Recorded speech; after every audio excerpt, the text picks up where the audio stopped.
สถานีวิทยุกระจายเสียงแห่งประเทศไทยจังหวัดลำปาง 97 เมกะเฮิรตซ์ ให้ความรู้คู่ความสุขร่วมเป็นเจ้าภาพงานระดับโลกจัดขึ้นในประเทศไทยการประชุมสภาผู้ว่าการกองทุนการเงินระหว่างประเทศและกลุ่มธนาคารโลก 12-18 ตุลาคม ณ ศูนย์การประชุมแห่งชาติสิริกิติ์ด้วยแนวคิดโลกทัศน์ใหม่ของไทยเพิ่มศักยภาพคนสร้างภูมิคุ้มกันในโลกที่ท้าทายมาร่วมเป็นส่วนหนึ่งของการประชุมครั้งประวัติศาสตร์เพื่อปรับตัวสู่อนาคตร่วมกันอย่างมั่นคง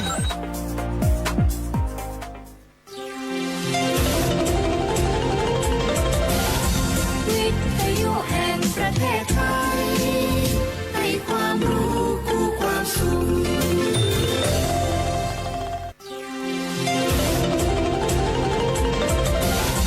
วิทยุแห่งประเทศไทยให้ความรู้คู่ความสุขที่นี่สถานีวิทยุกระจายเสียงแห่งประเทศไทยจังหวัดลำปางทำการส่งกระจายเสียงในระบบ FM ความถี่ 97 เมกะเฮิรตซ์ จากนี้ไปเชิญติดตามรับฟังรายการเกษตรสัมพันธ์ค่ะ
สวัสดีเจ้าสวัสดีคุณผู้ชมคุณผู้ฟังเจ้าตอนรับ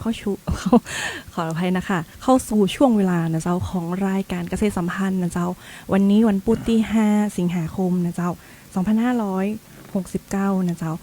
คุณผู้ชมคุณผู้ฟังอยู่กับดีเจเมย์จุฬาลักษณ์นะเจ้านักวิชาการส่งเสริมการเกษตรจากสำนักงานเกษตรจังหวัดลำปางนะเจ้ารายการเกษตรสัมพันธ์ของเฮาเนี่ยออกอากาศทางสถานีวิทยุกระจายเสียงแห่งประเทศไทยจังหวัดลำปางด้วยระบบ FM 97 เมกะเฮิรตซ์นะเจ้าและอีกหนึ่งช่องทางนะเจ้าที่คุณผู้ชมคุณผู้ฟังสามารถติดตามรับชมรับฟังกับทางรายการเกษตรสัมพันธ์ได้ผ่านทาง Facebook Live นะเจ้าเพจสวท.ลำปางกรมประชาสัมพันธ์นะเจ้าวันนี้นะเจ้าเช่นเคยเจ้ารายการเกษตรสัมพันธ์ของเฮานะเจ้าก็ได้น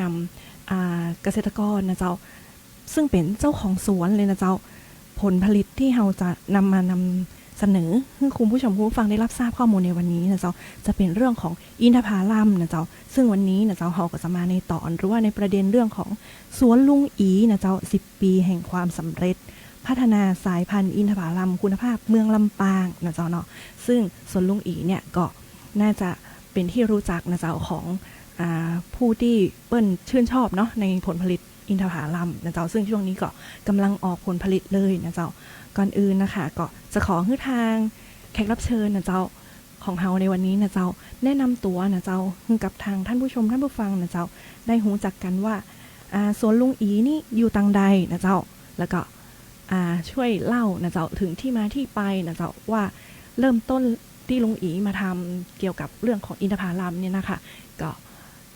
ขอเชิญทางแขกรับเชิญเจ้าแนะนำตัวเลยเจ้า สวัสดีครับท่านผู้ชมผมลุงอีตัวจริงเสียงจริงนะครับ ประมาณ 10 กว่าปีก่อนนะผมได้มีโอกาสไปที่ประเทศดูไบก็ไปเห็นไอ้เกาะกลางถนนเขามีต้นผลไม้สีเหลืองตอนนั้นก็ไม่ทราบว่าเป็นอะไรฮะพอกลับมา พอศึกษานิดหน่อยก็พอทราบว่าอ๋อเขาเรียกว่าอินทผลัมก็ชอบใจตั้งแต่ตอนนั้นก็เลยคิดว่าเอามาปลูกที่บ้านเรามั่งตอนนั้นก็ไม่มีความรู้เรื่องอินทผลัมมากนักก็ได้ซื้อต้นพันธุ์ที่ราคาต้นละ300-400 บาทมาปลูกซึ่งมาทราบภายหลังว่าเป็นต้นพันธุ์ที่มาจากการเพาะเมล็ดคือในเมื่อเอามาปลูกเสร็จแล้วมันจะกลายพันธุ์ไปเป็นตัวผู้ซะส่วนมากและที่เป็นตัวเมียก็คือแค่ 20% แล้วก็ติดฝาดนะครับคุณสมบัติของอินทผลัมในโลกนี้นะครับทุกเม็ดทุกพันธุ์มันมีความฝาดทั้งนั้นเขาเรียกว่าเป็นสารชนิดหนึ่งที่อยู่ผิวเปลือกของเขาเรียกว่าสารแทนนินสารแทนนินนี่มีประโยชน์ในการที่รักษาโรคกระเพาะกับการให้แม่ให้นมบุตรนะครับตอนผมมาปลูกใหม่ๆนั้นก็ไปซื้อต้นพันธุ์ที่ไม่ดีมาปลูกเยอะแล้วก็ปรากฏว่าในเมื่อมันเป็นต้นตัวผู้เยอะก็ต้องขุดทิ้ง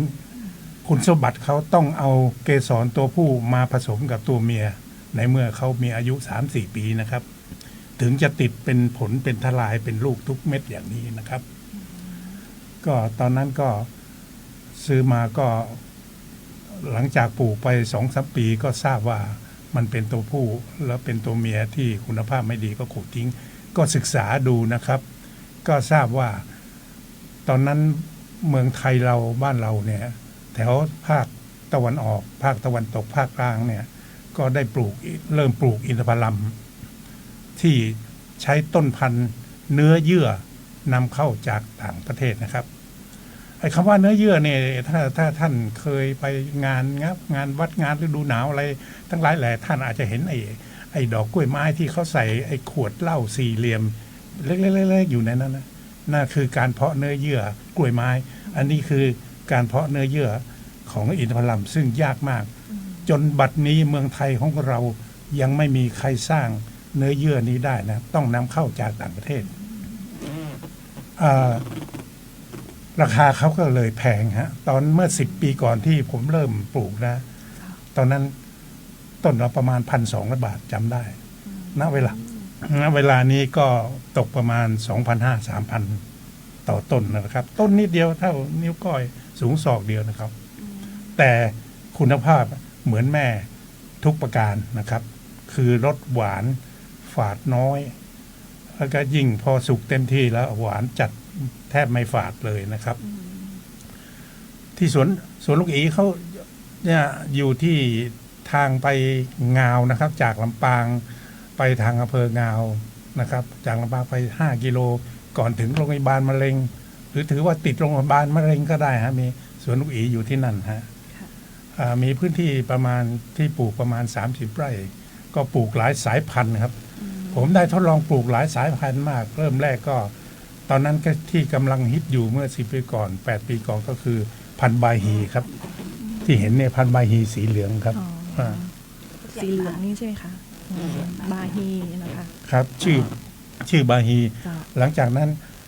ก็มีบาฮีสีแดงก็มีตามมาภายหลังนะฮะแล้วก็มีพันธุ์อัมเอดดาฮานนี่ฮะ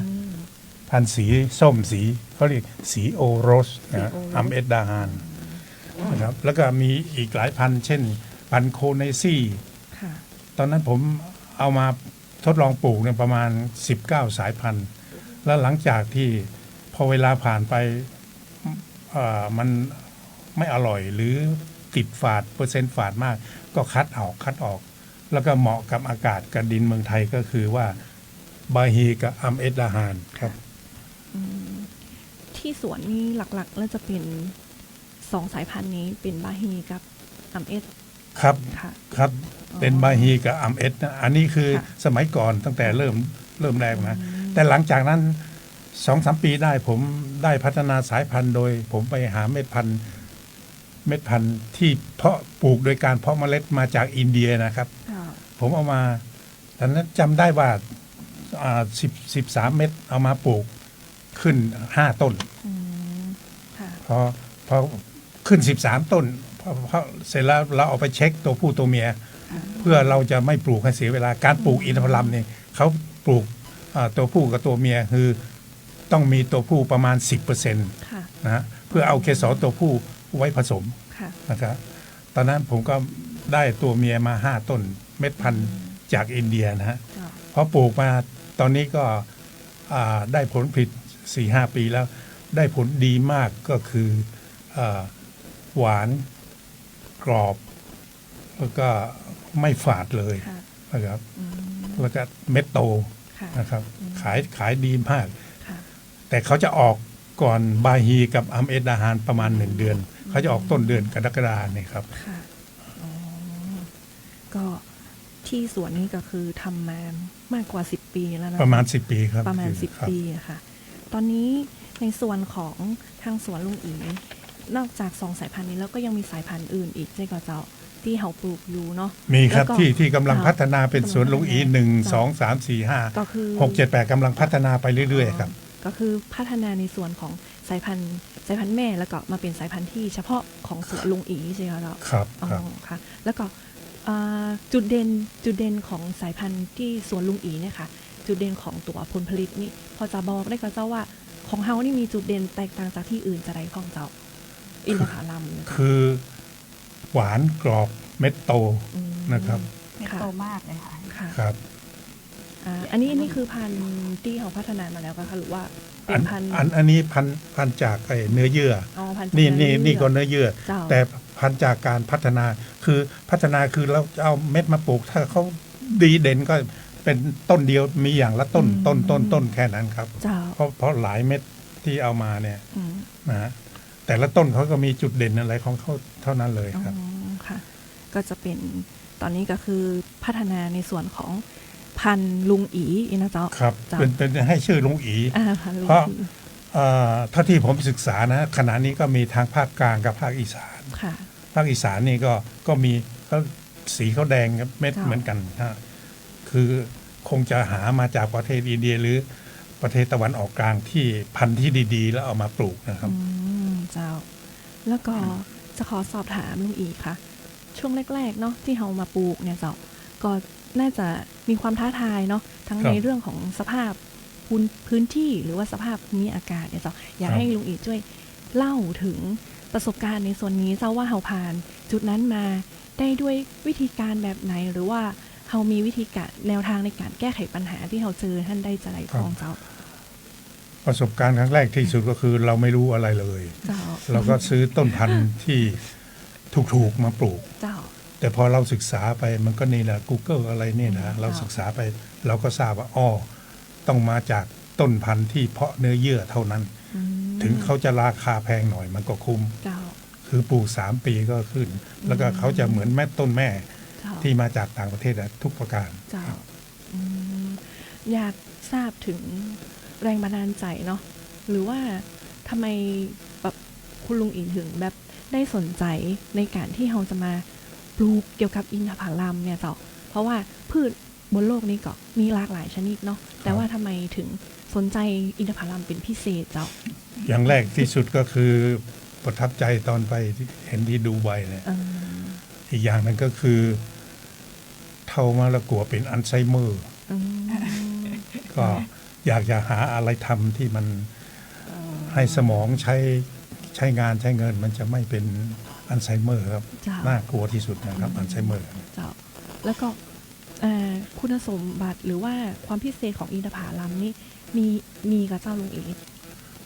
มีประโยชน์ไหมคะ โอ้มีประโยชน์เยอะครับ เจ้า เป็น10ข้อ เจ้า เยอะเลย ยกตัวอย่าง มา ยกตัวอย่างสัก2-3 อย่างได้ก็เจ้า อย่างเช่น ช่วยโรคกระเพาะคนที่เป็นโรคกระเพาะนะ อืม เขามีสารแทนนินที่ว่ารักษาโรคกระเพาะนะ เจ้า อันนี้มีคุณหมอเคยมาทานที่ร้านสวนลุงอีแล้วก็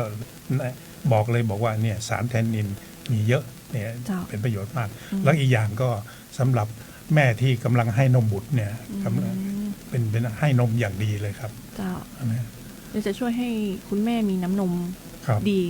สำหรับเลี้ยงลูก ครับ ได้ดีแล้วเจ้า ครับได้ดี ปะมาณนั้น ครับ อ๋อค่ะ และในส่วนนี้ทราบข้อมูลมาว่าทางสวนลุงอีเนี่ยเจ้าเคยเข้าประกวดเนาะแล้วก็ได้รับรางวัลเนี่ยเจ้า อ๋อครับ ยาก เมื่อปี 61 ครับ อ๋ออันนี้ เมื่อปี เป็น 61 รางวัล ครับ นะคะ เอา อันนี้เป็นรางวัลข ของสวนหรือว่าของช่วยเล่าให้ฟังในอยได้ รางวัล คะลุง ตอนนั้นเมืองการนะ จ้า จังหวัดกาญจนบุรีเป็นปีแรกที่จัดนิทรรศการอินทผลัมของประเทศไทย อืม เมื่อปี 61 นะครับ เจ้า แล้วทางผมก็ผลผลิตออกพอดีที่จากการเพาะเม็ดนะฮะแล้วเม็ดมันโตเม็ดเบลอเลยก็เลยเอาพวงเป็นพวงไปประกวด อืม ก็ป ค่ะ รากฏว่า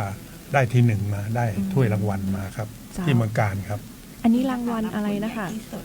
รางวัล ราง เกี่ยวกับ รางวัลเกี่ยวกับและหวาน ผลใหญ่ อืม และหวาน ผลใหญ่และหวาน ผลใหญ่และหวาน อ๋อได้รับรางวัลที่หนึ่ง ครับ อันนี้ลุงเปิ้ลมีต้องเปิ้ลเขาว่าพันธุ์ที่เขาส่งประกวดเนี่ยจะต้องเป็นพันธุ์นี้พันธุ์เฉพาะเลยก็จะ ก็มันมาจากเม็ดของมันที่เนี่ยเม็ดเริ่มต้นมาจากไหนก็ไม่รู้พอปลูกเขาปลูกขายเป็นเนี่ยมาผมก็ไปซื้อมา พอซื้อมามันก็เป็นเนี่ยลูกโต อ๋อ ครับ แล้วก็เลย มันจะมีลักษณะเด่นของมันเป็นต้นแยกกันเลยนะ ไม่ จ้ะ ไม่เหมือนกัน อืมค่ะโอเคจ้ะนอกจากผลิตภัณฑ์ผลผลิตที่เป็นผลสดแล้วนะเจ้าใน2,000นี้นะเจ้าทั้งสวนยังมีผลิตภัณฑ์ในส่วนอื่น ที่อยากจะแนะนำให้คุณผู้ชมผู้ฟังได้หูจัก อ๋อครับ เจ้าวันนี้เอามา อันนี้เรียก นี่อินทผลัมแห้งครับ เจ้า อบแห้ง เจ้า อบแห้งนี่คนส่วนใหญ่ยังเข้าใจผิดกันอยู่คือว่า ค่ะ ทำในประเทศไทย จริง ๆ แล้วประเทศไทยยังทำไม่ได้นะครับ สวนลูกอีเคยเอาผลสดเนี่ยเมื่อ 4-5 ปีก่อน เอาไปให้ทางอบลำไยที่ลำพูนนะฮะโรงอบใหญ่เลย เอาไปเยอะเลยให้เขาอบมาเพื่อจะทำแห้ง ปรากฏว่าไม่ได้ผล ค่ะ คือพออบมาแล้วภายใน2 วันขึ้นราหมดเลย เนื่องจากบ้านเรามันร้อนชื้นขึ้นราง่าย แต่ว่าพันธุ์แห้งนี้นะครับมาจากต่างประเทศเขามีพันธุ์ของเขาต่างหาก อย่างนี้ชื่อพันธุ์เด็กเล็ดนัว คือมันจะแห้งคาต้น อันนี้พันธุ์ซูเปอร์เมจูน อันนี้ ค่ะ เม็ดใหญ่ขนาดนี้เนาะค่ะ มันก็คือพันธุ์เฉพาะของเขาจะแห้งคาต้นได้ ค่ะ แห้งคาต้นแห้งเป็นแบบนี้เลย หมายถึง เสร็จแล้วถอยรถไปเขย่ามาเลย ค่ะ นะฮะบ้านเราพอสุกแล้วมันจะแห้งใช่ไหมพอสุกแล้วไอ้ตัวแมงรบกวนกินหมดเลย แมงวันทองพึ่งอะไรมิมอะไรไปกินหมดทำให้เสียหมดเลย ค่ะ คือบ้านเรายังทำแห้งไม่ได้ อันนี้ต้องนำเข้าจากต่างประเทศ ค่ะ เอามาขายเพื่อประกอบกับผลสดครับ ค่ะแล้วนอกจากผลิตภัณฑ์พวกนี้แล้ว เห็นว่าทางสวนยังนำไปแปรรูป ครับยัง เพราะ มี ว่า อย่างอื่น เช่นทำไอติม เอาทำเอง ทำสเลอร์ปี้ จ้ะ ทำน้ำอินทผลัม จ้ะ น้ำอินทผลัมนี่เราเอาอินทผลัมสดๆนี่นะฮะ ค่ะ ไปต้มแล้วก็เคี่ยวเอาน้ำเฉยๆไม่ผสมน้ำตาลไม่ผสมอะไรทั้งสิ้น หอมหวานครับ ค่ะ อันนี้ถ้าสนใจนี่ต้องไปที่ติดต่อ ที่ ทางช่องทางไหนได้พ่องเจ้า ก็มีขายที่สวนลูกอีอย่างเดียวครับแต่ ที่สวน คือก่อนถึงโรงพยาบาลมะเร็งจากนี่ไป5 กิโลนะครับ ล่าถ้าเกิดสนใจรับฟังจากรายการเกษตรสัมพันธ์เขาเนาะและอยู่ในพื้นที่ใกล้เคียงเนี่ยค่ะ สนใจอยากจะแบบอุดหนุนทางในส่วนของผลิตภัณฑ์ทางสวนลุงอีนี่ ครับ นอกจากช่องทางที่ว่าเราจะต้องมาถึงสวนละเรายังมีช่องทางไหนที่พอจะสามารถสื่อสารกับทางลุงอีได้ของเจ้ามีก่อน ยินดีเลยครับ มีเฟซบุ๊กมี เฟซบุ๊ก ไลน์หรือเบอร์โทร เฟซบุ๊ก เจ้า เบอร์โทร เดี๋ยว ครับ เขาขายออนไลน์ด้วยจ้ะ มีขายออนไลน์กับเจ้า ออนไลน์มีฮะ ออนไลน์ มี เนาะ เฟซบุ๊ก ค่ะ มีสวนลูกอี สามารถพิมพ์ สวน สั่ง ลูกอี เข้าไป ลำปาง ในเพจได้ เจ้า สามารถ เพจ สั่งซื้อในเพจได้ด้วยเนาะ เพจชื่ออะไรเจ้า นะฮะ เพจของลุงอีชื่อสวนลุงอีเหรอคะ สวนลูกอี สวนลุงอีเนาะ เจ้า เจ้าพิมพ์เป็นภาษาไทยเลยเนาะ พิมพ์เป็น สวนลุง ภาษาไทย อีเจ้าเนาะเจ้าก็ใครสนใจก็สามารถเข้าไปในเพจเนาะสวนลุงอีได้นะเจ้าแล้วก็ติดต่อสื่อสารกันเข้าไปกันช่วงนี้ผลผลิตทางสวนของลุงอีกำลังออกนะเจ้าเนาะ คือใกล้จะวายแล้ว ใกล้ ครับ จะวายแล้ว คือเขาจะออกต้นกรกฎาอาจจะสิ้นสุดสิงหาครับ เจ้าพอดีนะเจ้าเลือกไปเห็นเนาะตามในเพจ Facebook Live ของเฮานะเจ้าเปิ้นฝากมาถามนะเจ้าว่าสวนลุงอีเฮาเปิดสวนถึงเมื่อไรเจ้า เปิดสวนถึงประมาณสิ้นเดือนนี้ครับสิ้นเดือนสิงหา สิ้นเดือนสิงหา ครั นะ บ เจ้าเนาะอันนี้ก็คือผลผลิตเราจะหมด ครับ ภายในสิ้นเดือนสิงหานี้นะเจ้าเนาะ ครับ ก็ใครสนใจก็ต้องรีบไปอุดหนุนกัน ครับ นะเจ้าเนาะ ครับ เจ้าแล้วก็ในส่วนมีแฟนรายการเจ้าสอบถามเข้ามาว่า มีบริการส่งทั่วไทยก่อเจ้าถ้าเป็นสั่งต่างออนไลน์แล้ว ไปรษณีย์ด้วย สามารถสั่งได้แล้วก็ ครับ ส่งทางไปรษณีย์นะเจ้าเนาะมีอันนี้ก็คือรวมค่าส่งแล้วเนาะ ครับค่าส่งจะมีเลทต่างหากของไปรษณีย์เขานี่เลย เจ้า ครับค่าส่งค่ากล่อง ในส่วนนี้เจ้าก็สามารถที่จะติดต่อสอบถามกันเข้ามาได้นะเจ้า ครับ เนาะ ครับ มีเบอร์โทรติดต่อกับเจ้าลุงอี เบอร์โทรติดต่อค่ะ มีเบอร์ เบอร์ไหนคะที่ติดต่อได้ศูนย์อะไรเอ่ย ตากันบดีเนี่ยคนโทร เดี๋ยวเจอกันพอนะเจ้า เจ้าถ้าสนใจนี่ เจ้า สามารถ นี่ โทรมาที่ 9633 เบอร์โทรนี่ก็ได้เนาะค่ะ 089-851-9633 ครับ เจ้า 089 089เนาะ 851-9633 8519633 โทรมาได้เลยเนาะ เจ้าอันนี้โทร อยา มาได้ ได้ เลย ผลิ เจ้า ตภัณฑ์ ยินดีนะครับ แบบ ถ้าจะมีส่วนราชการหรือว่าบ้านอบตอสมอะไรที่เป็นกลุ่มเป็นก้อนที่จะไปศึกษานะฮะผมยินดีจะให้ความรู้ เท่าที่มีนะฮะจะให้ความรู้ในการปลูกมันจากประสบการณ์10 ปีนี้เต็มที่ตลอดเวลาตลอดปีเลยครับเชิญเลยครับ ก็คือถ้า เข้าไปได้ อยากเข้าไปศึกษาเนาะวิธี เชิ กา ญ ร เลยครับ ปลูกหรือว่าแม้กระทั่งการแปรรูปผลิตภัณฑ์อะไรอย่าง ถู ก็ กต้ สา อง มารถที่จะ ฮะ เข้าไปศึกษา เชิญ ที่ เล ส ย วน ครับ ได้นะเจ้า ครับ เนาะเจ้าแล้วก็ในส่วนนี้นะคะก็เนี่ยจากเฟซบุ๊กนี่เลย เฟซบุ๊กนะเจ้า เดี๋ยวให้ เดี๋ยวเราจะแปะไว้ใน อ่ะ ช่องทาง เดี๋ยวแปะ ข่าว โอเค ของ Facebook ของสำนักงานเกษตรของแห่งกรรมนะเจ้าเนาะเจ้าขอบคุณนักๆนะคะ แล้วก็อันนี้วันนี้เรามีแขกรับเชิญก็คือทางเจ้าหน้าที่เนาะสำนักงานเกษตรเกษตรอำเภอเมืองลำปางเขานะเจ้าเนาะเป็นเจ้าหน้าที่นักวิชาการส่งเสริมการเกษตรเนาะผู้รับผิดชอบในส่วนของลุงเอ๋เนาะ ตำบลพิชัย ตำบลพิชัยนะเจ้าเนาะเดี๋ยวเขาแนะนำตัวนะเจ้าเชิญเลยเจ้า เจ้าสวัสดีค่ะกรรมหนึ่งนะเจ้า เจ้า ชื่อนางสาวนิรันดร์นิ่มเมืองเนี่ยเจ้า เจ้า นักวิชาการส่งเสริมการเกษตรชำนาญการอยู่ที่สำนักงานเกษตรอำเภอเมืองเนี่ยเจ้า เจ้าของว่าพี่นุชเนาะ เจ้า เจ้าพี่นุชได้ก็รู้จักกับลุงอีนี่ เจ้า น่าจะหลายปีแล้วก็เจ้า เจ้า แล้วก็ทางสำนักงานขออนุญาตสอบถามว่าทางสำนักงานเกษตรอำเภอเฮาได้เข้าไปสนับสนุนหรือว่าให้คำแนะนำหรือ ไปอยู่ตลอดไปเรื่อย ตลอดนะเจ้า ถึงจังหวัดตัวเองถึงอำเภอถึงจังหวัด ค่ะเจ้าในส่วนนี้ทางสำนักงานของเฮาได้เข้าไปแนะนำหรือว่าให้คำปรึกษาเองกับทางสวนลุงอีกของเจ้า เจ้าตอนนี้ในส่วนของสำนักงานเฮาเนี่ยค่ะกระโจยประชาสัมพันธ์พืชสวนเนี่ยเป็นแหล่งท่องเที่ยวเชิงเกษตรโดย นะเจ้าสามารถไปชอบไปชิมผลผลิต แล้วก็ไปแอลไปถ่ายรูปได้นะเจ้าเพราะว่าพื้นที่ของเขาเนี่ยมีประมาณ30 ไร่กว้างพอสมควรสามารถที่จะเป็นสถานที่ท่องเที่ยวพักผ่อนหย่อนใจของผู้คนที่ผ่านไปมาได้นะเจ้าและก็ตอนนี้เฮากำลังพักดันให้สวนเนี่ยได้รับมาตรฐานนะคะซึ่งเป็นมาตรฐาน GAP นะเจ้าเพื่อจะสร้างความมั่นใจให้กับผู้บริโภคนะคะและก็มั่นใจในผลผลิตว่าปลอดภัยเจ้า เจ้า ค่ะ ในส่วนนี้นะเจ้าลุงอีก็ตอนนี้สวนยังไม่ได้ GAP เนาะเจ้าเนาะ ยังครับ ทำนะ กำลัง กำลัง ทำอยู่ ยืน ไป ไป แล้ แล้ว ว ยืน จ้ะ เนาะเจ้าเนาะ ครับ แต่ว่าคุณภาพของผลิตภัณฑ์เขาเนี่ยหรือว่าผลผลิตเขาเนี่ยเขาพัฒนาอยู่แล้วตลอดเนาะ พัฒนาอยู่ตลอด ในส่วนนี้ก็คือได้รับการพัฒนาอยู่เพื่อมีคุณภาพเนาะ ครับ แล้วก็ส่วนเฮานี่จะเปิดถึงสิ้นเดือนสิงหานี่ ครั เนาะ บ เจ้าเนาะแล้วก็ทราบมาว่าอยากมีพูดถึงว่าอย่างโปรโมชั่นก็จะในส่วนของการที่เราจะเข้าไปอุดหนุน มีครับมีตลอดครับ คืออันนี้มันเป็นการการตลาด เนะ อย่างหนึ่ง ใช่ คือใหม่ๆเมื่อ10 ปีก่อนที่ลุงปลูกครั้งแรกมันก็ราคาดี เจ้า กิโลละ600-700 บาท เจ้า ตอนหลังมันก็ลดลงตามที่เปิ่นปลูกกันนักเนาะ เจ้า มันก็ได้กำไรลดลงเขาก็ต้อง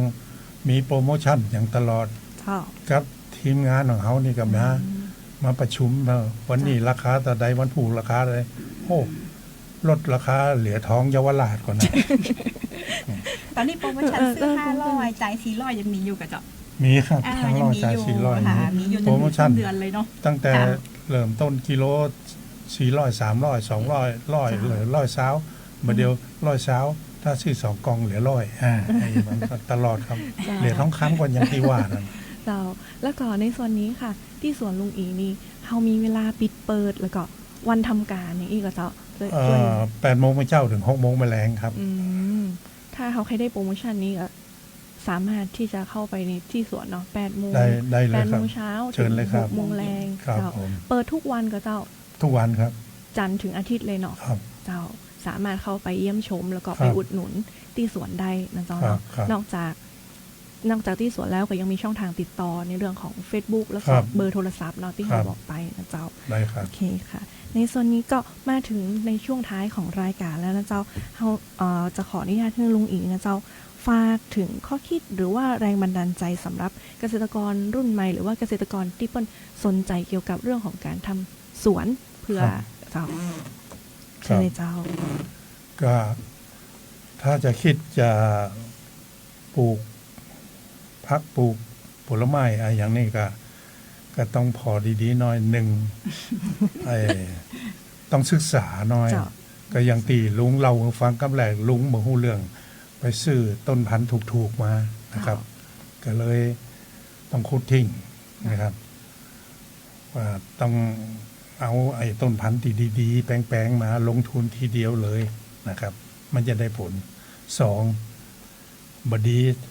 ปลูกให้เกินตัวนัก สมมุติว่าเขาก็ต้องพอตลาดพอสมควร อย่างเช่น สมมุติเขาทำผลผลิตได้100 บาทเนี่ยมีกำลังซื้อคนแค่30-40 บาทเนี่ยตีเหลือมันก็ดีมดีไปเทขว้างปล่อยมันเน่าอย่ามาได้ครับ มันจะต้องศึกษาให้ดีครับว่าเป็นจะได้เป็นจะได้บางทีก็ศึกษามันยากครับ ถ้า